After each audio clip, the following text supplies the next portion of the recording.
My name is Datsunami. And I'm Selena. This is a bi-monthly podcast where we discuss the various aspects of sex work, from the sensual to the political. So, welcome to Pay for Play.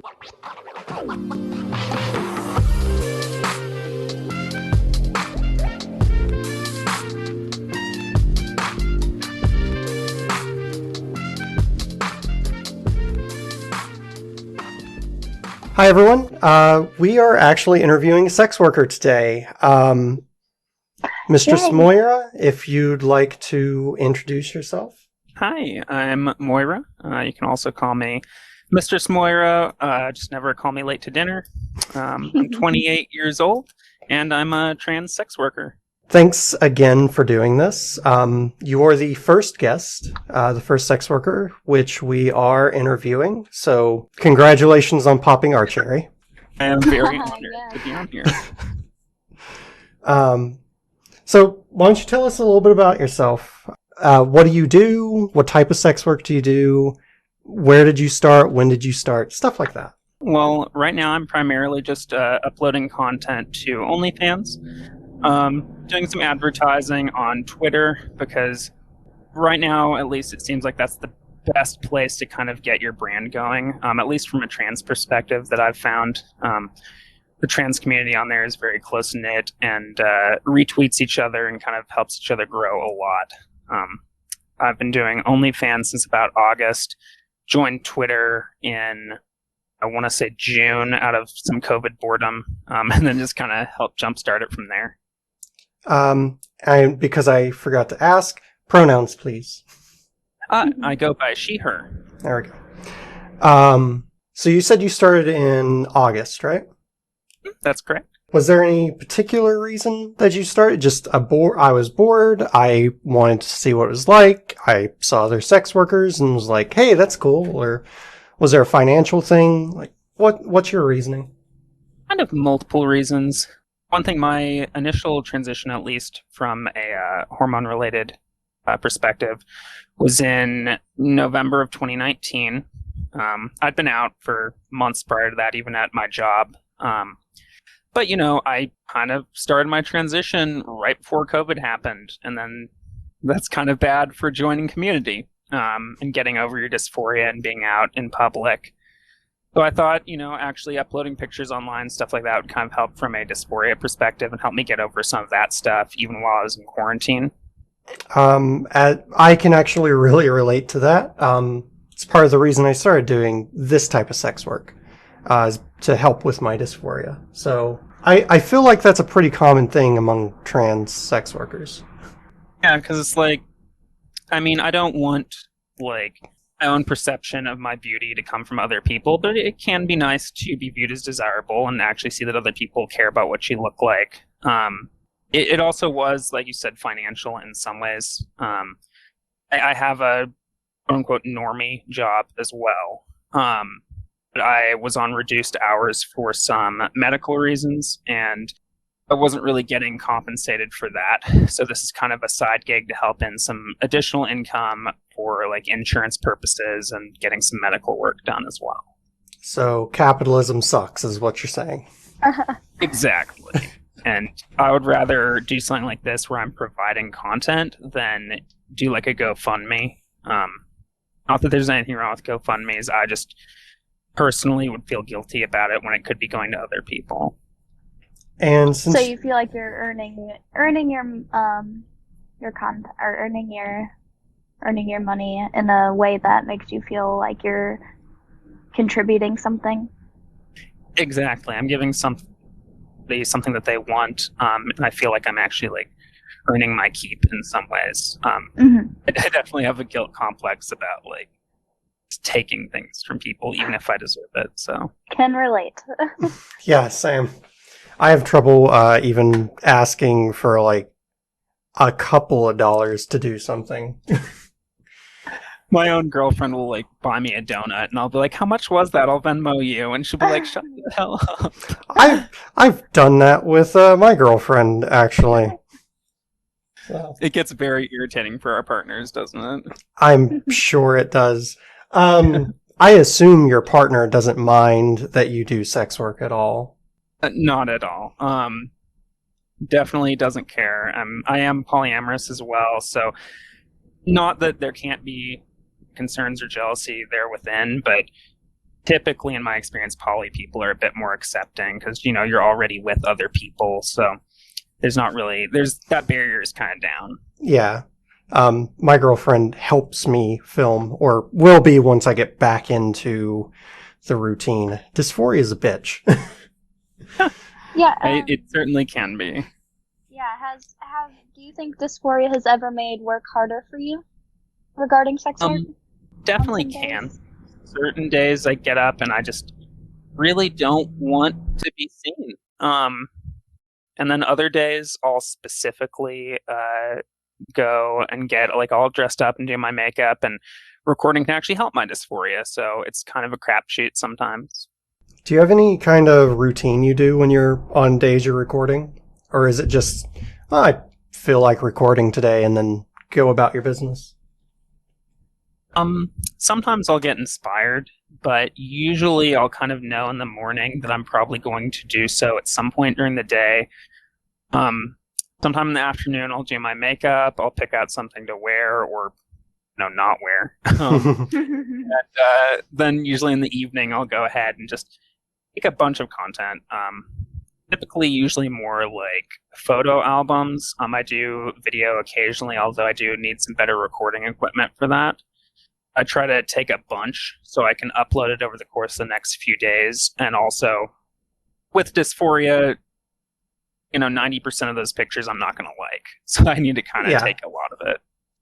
So you do yours over like a large amount and spread it over a couple days rather than recording and then just uploading everything. That's Nami. I think that's your style of doing this too, isn't it? Yes, actually, I do the exact same thing. I set a schedule for videos, but I actually just record them all in one day and then space them out. I think it's probably one of the most time efficient strategies there is. It helps if you have executive dysfunction or like an anxiety disorder and stuff where you really just can't do it constantly. Yeah, so you pick a day where you can hunker down and just get as much as you can done. Yeah, and I'll take slightly more safe for work pictures. I'll upload on Twitter to advertise the actual photo shoots or albums that actually have, the more like not safe for work content. Yeah. And how have you, speaking of marketing, I guess, how have you found that to be going? You haven't been doing this for super long. So what's the best ways you've found of like marketing yourself, or has that been a issue for you, or, stuff like that?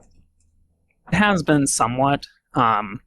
I'm definitely fairly small time at the moment just because I feel like I could be marketing and advertising a lot better. But since I do have another job as well as anxiety, sometimes that doesn't work out the way we want to.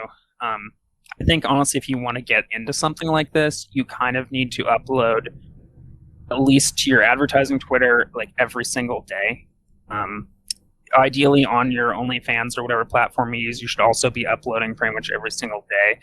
That seems like a lot, but these people, they're going to sub to you, and if they don't see new content in 2 days, they're going to unsub immediately. And the recurring subscriptions are really what get you your money.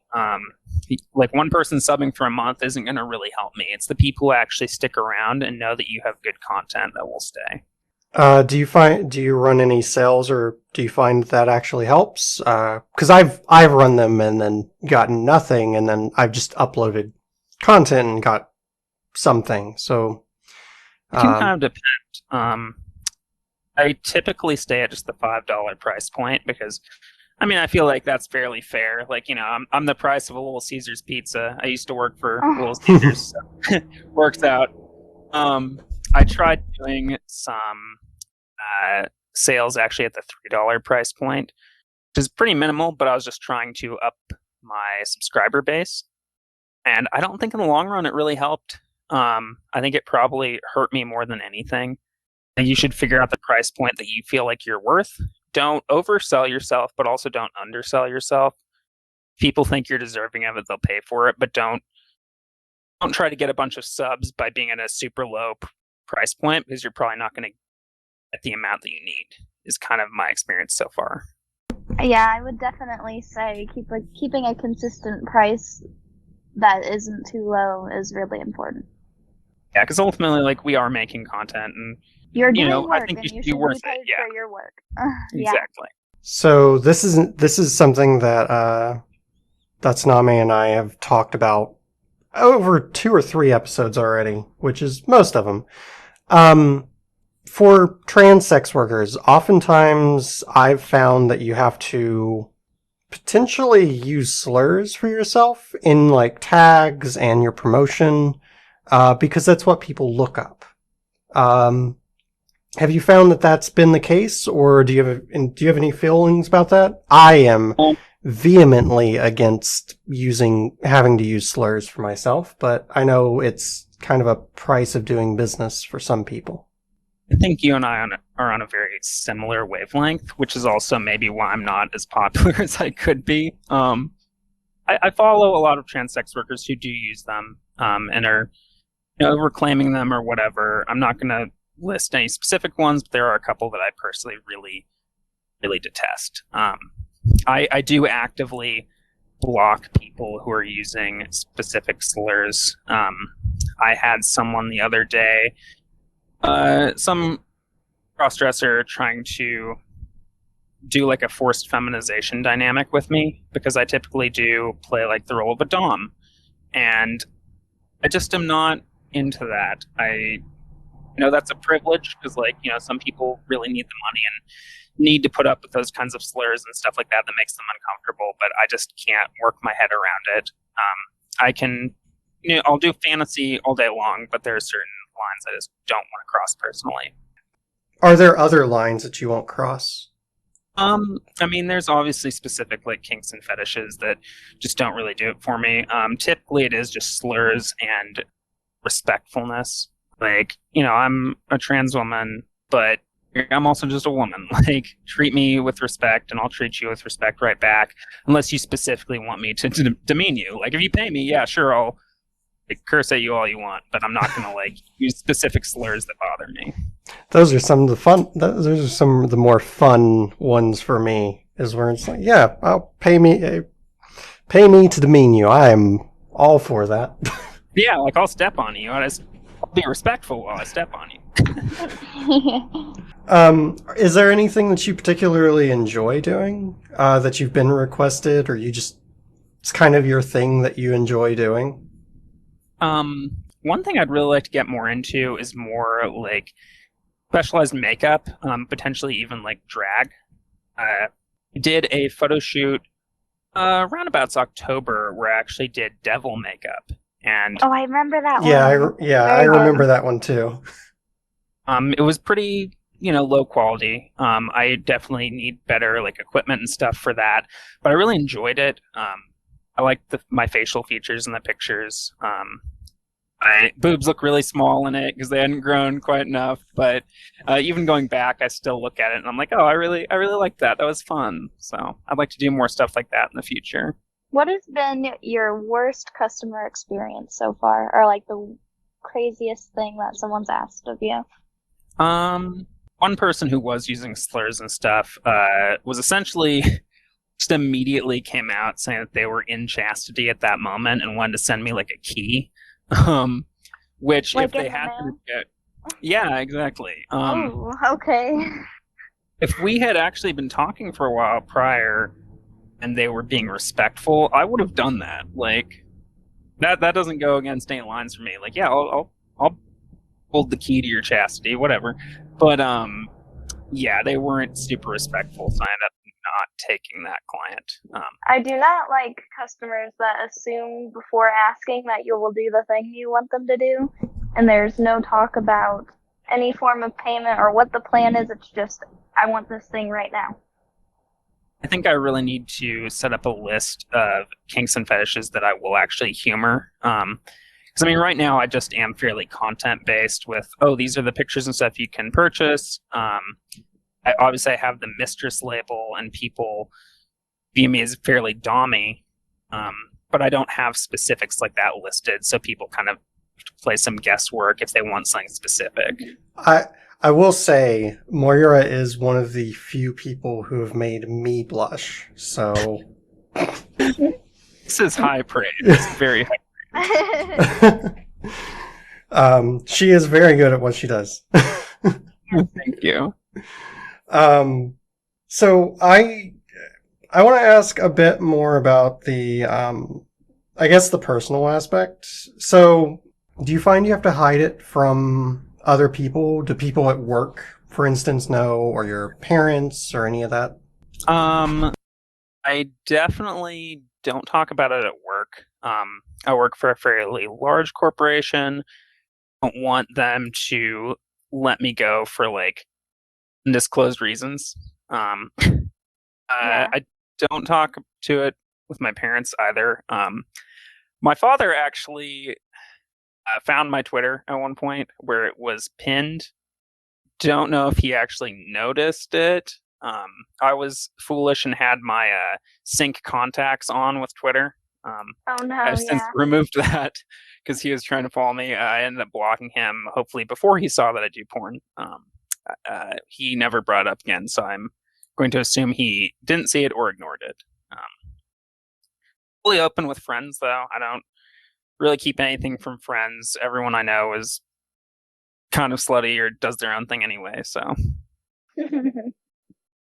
Well, yeah, at least that you didn't have to experience any kind of, because I know some people that do end up actually living with their parents while they're doing this, and that ends up usually as an unfortunate situation. Thankfully, I live with progressive roomies. They even know I'm doing a podcast right now. They kindly put the dog away so she wouldn't be barking. But yeah, thankfully most people I know are very, very cool with whatever I do, which is I'm very grateful for. Yeah, that's really good. So I'm just kind of curious, what's the, we've already touched on it a little bit, but I'm just kind of curious, what's the most surprising thing that you've learned doing sex work? That's a good question. I think because I don't think it's specifically surprised me, but obviously it's extremely difficult to do. But I think what was most surprising is how I was able to take off fairly quickly. Going into it, I was like, is even one person going to sub to me? I don't know. I also don't really have like a gauge on my own attractiveness or anything like that. You know, trans people frequently have blind spots in that, but I think honestly just that it is simultaneously easy to get into, but very difficult to keep up with. So, pretend that you are brand new to this line of sex work. Is there advice you would give someone who's maybe interested in this, but is very unsure of themselves? Maybe they don't know where to start, or even if it's the right thing for them to do, or they're just very nervous. Is there anything that you would tell them? Or even tell yourself before you had started?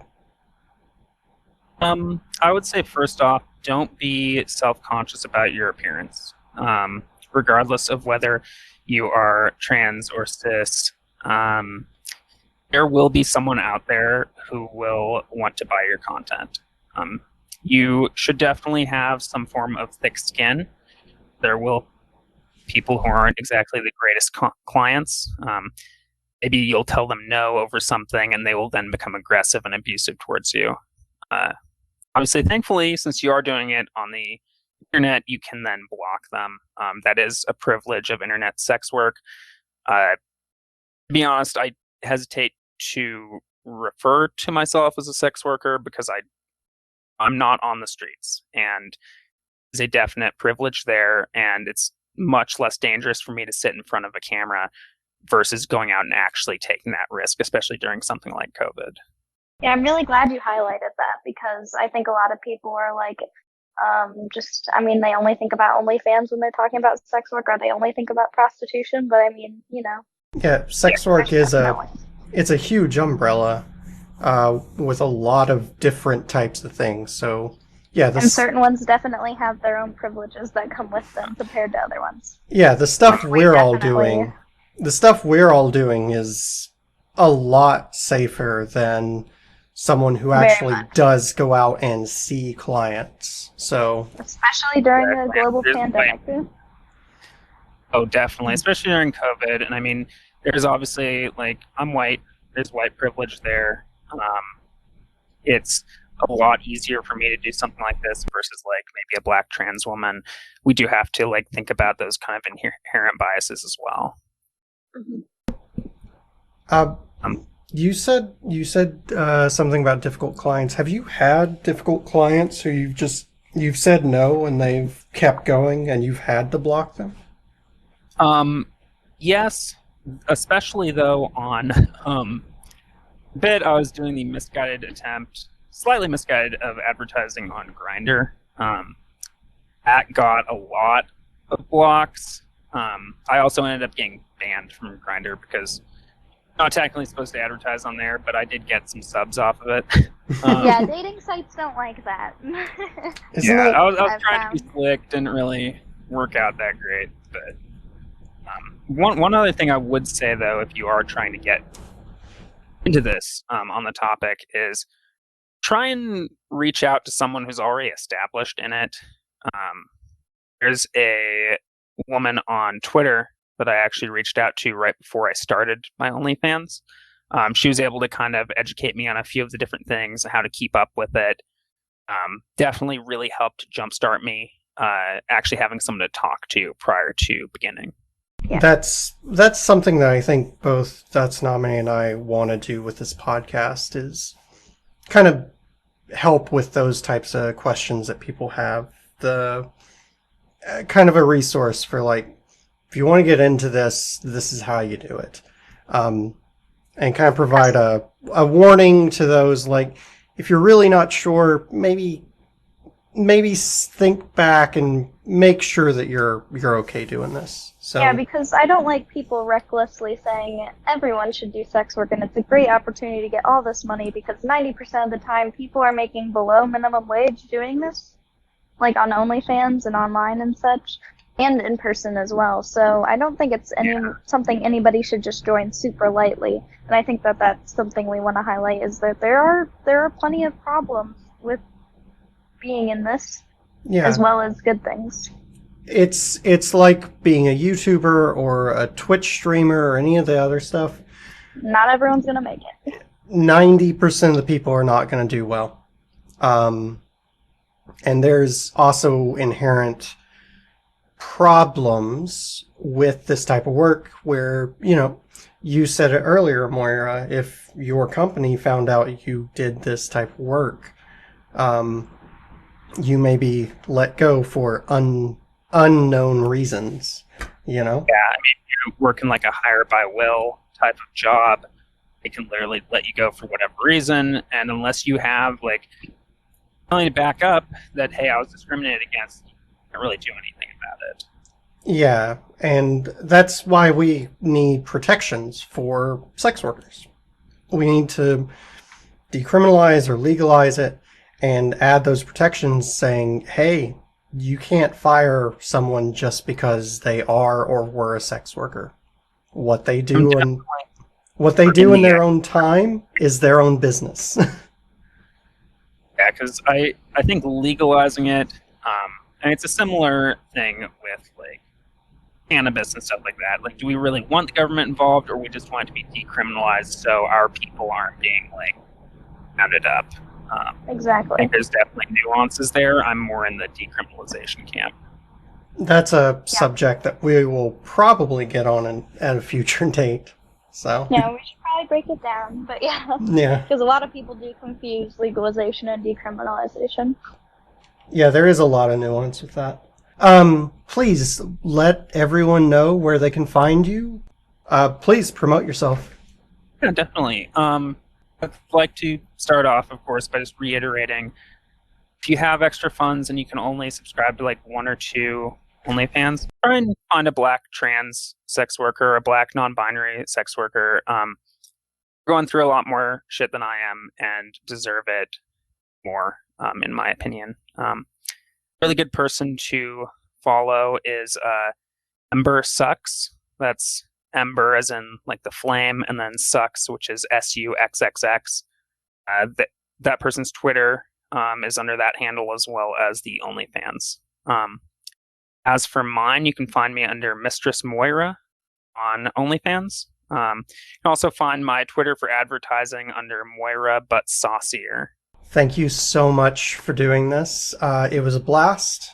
And Yes, we loved having you on. Yeah, thank you so much for having me. I really appreciated it. Of course, the best first interviewee ever. You are, from the bottom of my heart, one of the sweetest, most kindest people I have ever met. So I am happy that you agreed to do this for us. So anytime, anything you want. You both get carte blanche. So, but with that, we'll say bye to everyone and have a lovely week. Bye. Bye.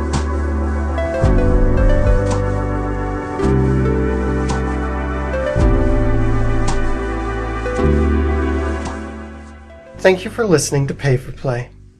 We hope you enjoyed this episode. If you'd like to support us, please give us a follow and share us around. You can follow us on Twitter at pay_for_play, where you can find more information on the topics that we talk about and links to our resources. We appreciate each and every listener. Until next time.